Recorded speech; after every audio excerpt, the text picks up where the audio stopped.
Proses revisi Undang-Undang KPK kali ini cacat secara prosedural. Dilakukan diam-diam dan tersembunyi tanpa melibatkan KPK sama sekali, apalagi mendengarkan khalayak. Bahkan dengan gagah DPR mengatakan, kami tidak butuh masukan publik. Semakin absurd ketika DPR memaksakan hari-hari terakhir masa tugasnya untuk menyelesaikan revisi Undang-Undang KPK. Mereka yang kerap bersengketa, rutin bertengkar, terbiasa perang mulut, tiba-tiba serentak dan kompak berkata iya kepada revisi Undang-Undang KPK. Wajar jika kita curiga, terlalu kentara cara-cara kasar mereka. Calon pimpinan KPK yang bermasalah secara etika justru dipilih anggota dewan dengan suara bulat dan terbanyak. Kita menolak proses politik yang menggunakan format demokrasi namun sebenarnya untuk melindungi oligarki. Data menunjukkan, sampai Juni 2019, koruptor yang paling banyak ditangani KPK adalah anggota DPR di pusat dan daerah.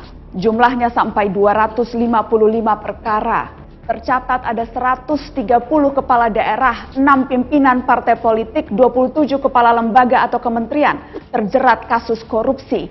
Kebanyakan merupakan politisi. Ketika KPK sulit dibeli, pilihannya adalah dikebiri.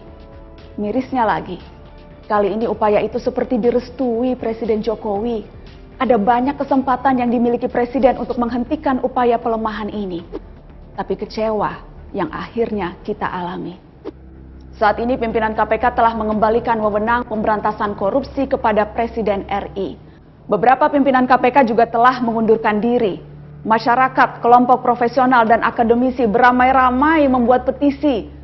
Dan inilah yang paling berbahaya dari korupsi, ketika rakyat tidak percaya pemimpinnya sendiri.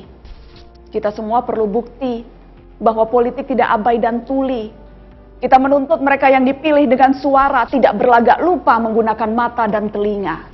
Langit memang terlihat kian mendung, badai semakin kencang merundung. Basa-basi rasanya tidak diperlukan lagi. Krisis sudah jelas terpampang hari-hari ini. Mungkin saja kita memang akan kalah, tapi kita bukan pecundang yang pasrah, yang sudah gantung sepatu sebelum pertandingan, yang menunduk dalam-dalam sebelum peluit panjang. Kita tidak rela melempar handuk ke lantai, karena kita belum sudi